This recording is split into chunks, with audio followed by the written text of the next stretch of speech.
Hey, how's it going? Jason here, and in this episode we're going to be talking about the Shimpaku Juniper I have right here and what a sacrifice branch is. Okay, so let's take a look at this Shimpaku Juniper here. This is just a gorgeous tree.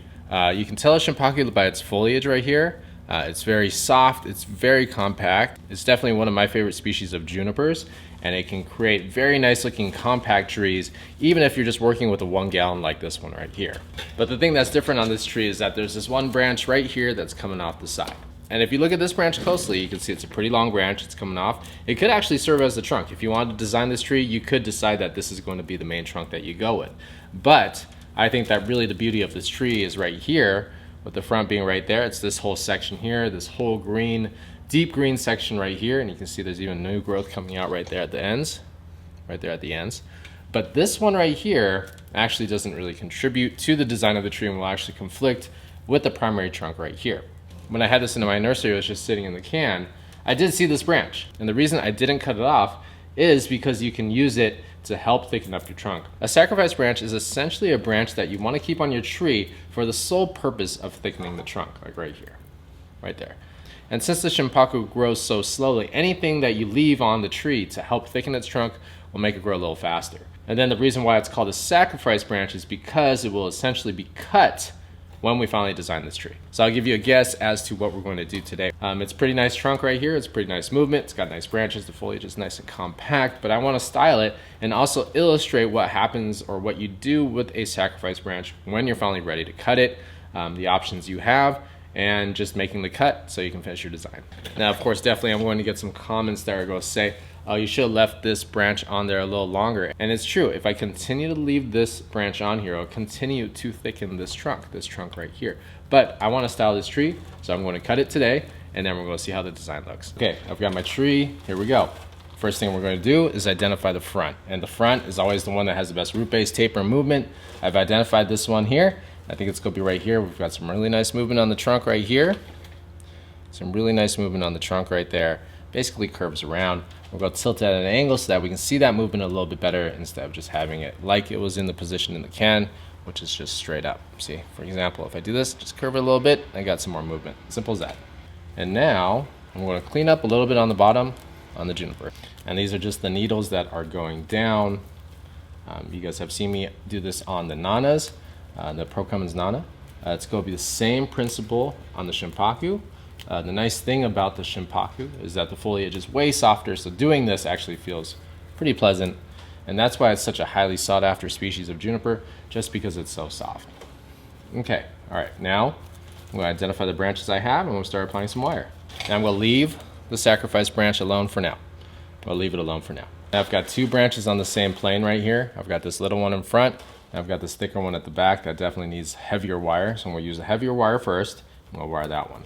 Now I'm also going to wire the trunk a little bit just so I can put a little bit of movement into it at the same time.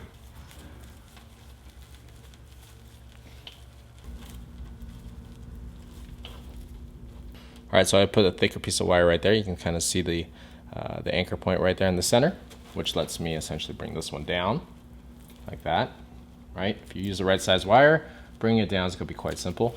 And then this one right here will actually let me, the one on the trunk right there, this one right here on the trunk, will actually let me bend this a little bit if I want to put more movement on it. I mean, it's not bad. I just want to have the option to do it. Now at this point, I know that this is way too long, so I can cut some of that back right away. I'm going to cut it back incrementally. So as you're doing this, cut it back incrementally. You can always cut it back more as you're going, but if you cut too much at the beginning, you'll end up with nothing if you end up deciding that you want to use something else. Okay, so that one's back there. Easy. Let's do this guy.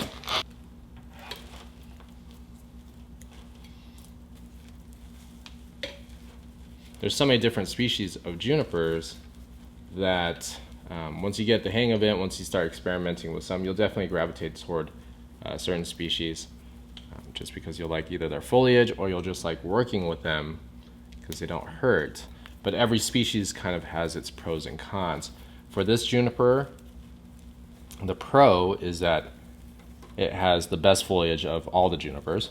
That's number one. It's soft, it's great to work with, and very flexible. Now the con to these junipers is that they are susceptible to spider mites They love this tree, and also they grow extremely slow. Okay, so now you can see I'm putting some wire on it, bending those branches down. They're easy to bring down. Okay, all right, let's put some more wire, clean up the ones going down. This is probably the perfect side branch on this side, so I'm gonna bring that down.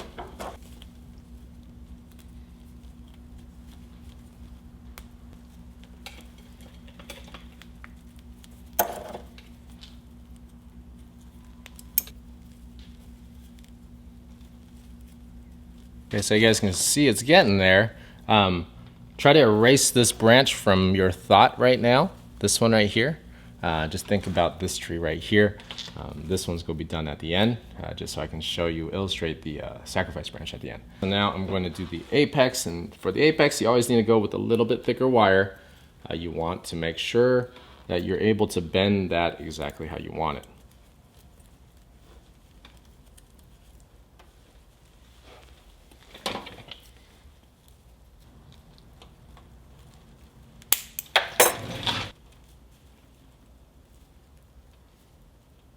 For the apex, I basically sent it straight up, then I curved it back around just to fill in, kind of make a side branch on the top here, because I had this side branch right here, this one right here, but I didn't have anything there. So I brought it up and around just like that, just to give me an extra side branch. Okay, so now you can kind of see the tree. So we're gonna cut the sacrifice branch. Here we go. So what I'm gonna do is I'm gonna pluck off all the foliage off this branch.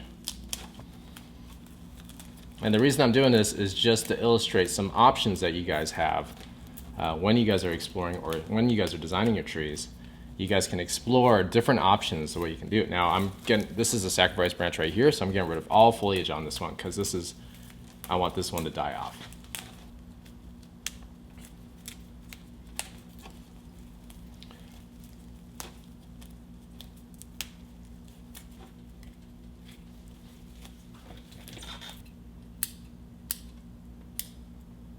So now you can kind of see the tree a little bit better now, the shape of the tree with just a few pieces of wire. This part no longer conflicts with all the foliage over here, so you can see the structure a little bit better. Now, this guy's too long, right? So now we can go back and cut this guy. You can be like, okay, yeah, he's too long. So let's cut him back. So now I'm going to clean up a little bit, make this look really tidy.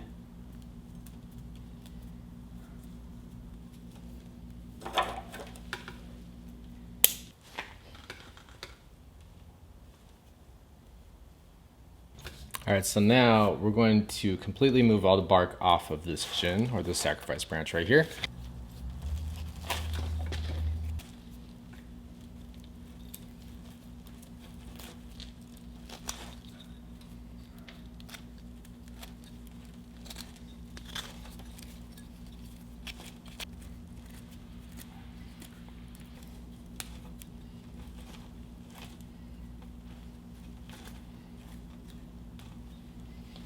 So now the tree's starting to look a little different. It's got this dead wood back here, and it's got this.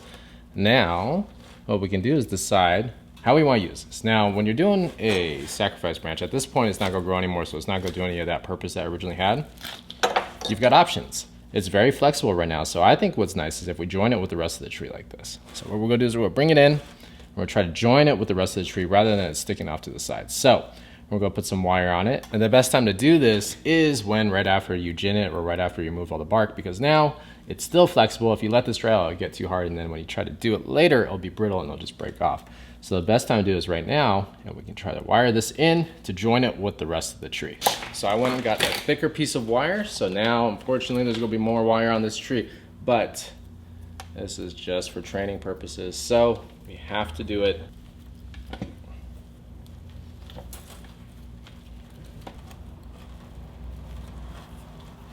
Okay, I'm gonna go all the way up because I want to do something at the end to give it a little bit more character. Okay, cut off that. All right, so I had to take a quick break, but I'm back today. So basically at this point, I'm gonna bend the dead wood back into the spot, and I like it. And I'm gonna take this branch and bend it down.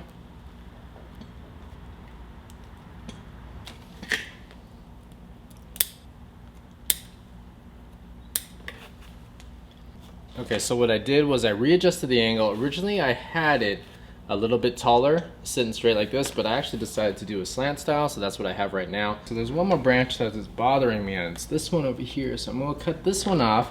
Originally I was gonna use it, but actually I think I can use that one instead as the back branch. So I'm gonna cut this one off. Just make sure if you decide to do this, don't accidentally cut the wire with your concave cutter. It's the quickest way to damage it. Okay. Okay. Oh, that'll make a nice gin later. Okay, cool. There you go.